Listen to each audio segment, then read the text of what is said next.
If you effectively want a character build, you have to keep in mind where each of your characters are and which ones you're planning on adding in and don't add in yet. You know, Evangelion, this is really what they just do. In fact, they even wait to introduce certain characters because they think they should get things out of the way before they introduce them.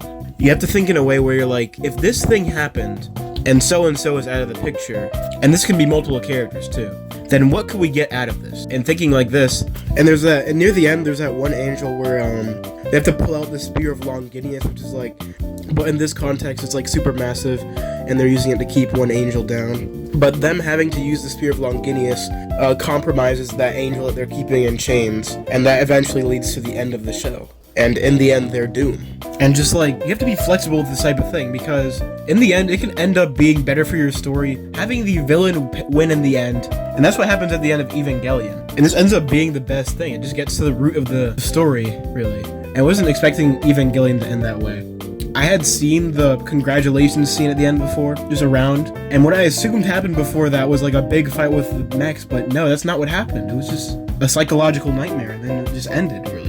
Kind of a scary reality. And then whatever the angels attack, and whatever happens with the Evas, or not even, it doesn't even have to be angel related, it's just like the conflict in general is usually what adds the spice to the mix. Because without the spice, nothing just really happens. Everyone's hunky-dory. If there's no angels, then that's the end, you know? You also want to think about character relations. I'm going to draw like a graph with like the lines and stuff. But the connections that characters have are so well thought out. And this is another reason why we need to go over conflict. Because, you know, you need to make your characters different in one way or another. Someone who really has a hatred for most people in this show. Asuka hates, what's his name? Asuka hates Shinji, hates Rei, has a crush on Toji, and then hates Misato because she's with Toji.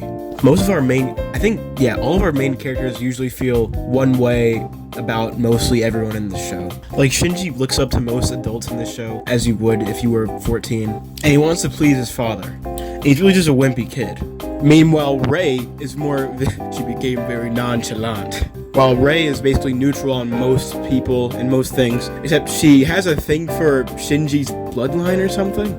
And then the characters' interests conflict even more because they feel differently about different people.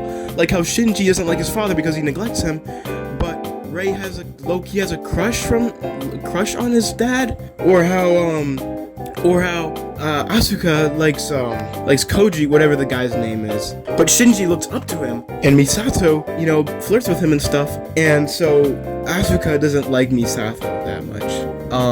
Apart from Evangelion, a lot of shows actually do this conflict thing right. It's really hard to get it wrong, honestly. A show that does it, that has very different characters and very varied conflict, very varied conflict, is Better Call Saul. The characters in Better Call Saul are so different, but one of the easiest ways to show how different they are is when you really just look at how old each of them are, because even Kim and Jimmy in like the same age, but then who get married during this show. And this one scene where they show their birthdays are 8 years apart.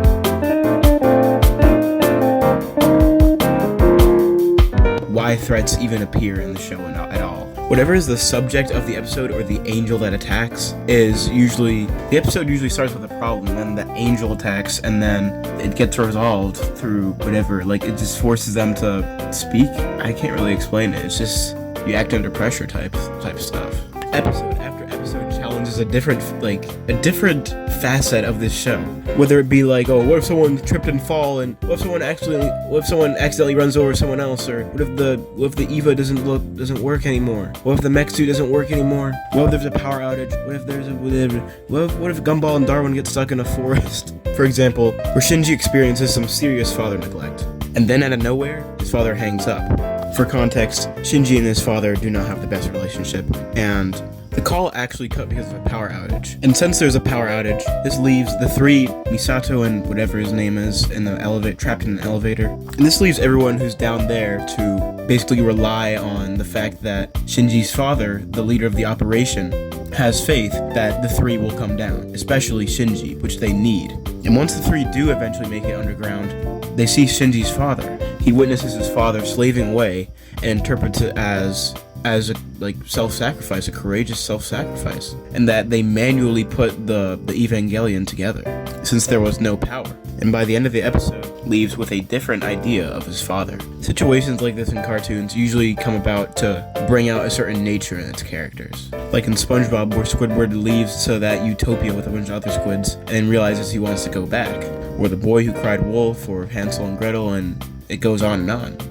Like this happens in Breaking Bad. Also, spoilers for Breaking Bad, obviously.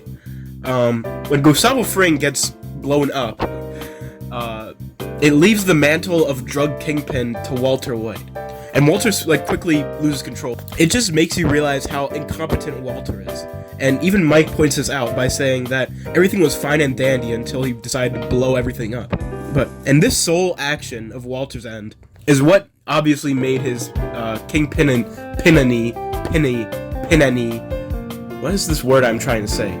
His reign. It got his reign to an end. Or like that one episode of Adventure Time where he's in that pillow world and he has like an entire family and everything. Like, what if Finn was stuck in a pillow world and then he wasn't able to get out? And yeah, that's what happened. I feel like that pillow girl might have been his only true love. But I want to watch Adventure Time, but it's very long. I'm going to watch Lane next. Hope you like this video. Like and subscribe. And I think you guys get the point now. I might use pictures instead of people's names, cause yeah. Do you get it? I get it. I might remake a bunch of my videos because like they're kind of dukes. Some of them, like half of them, good amount, but I like them.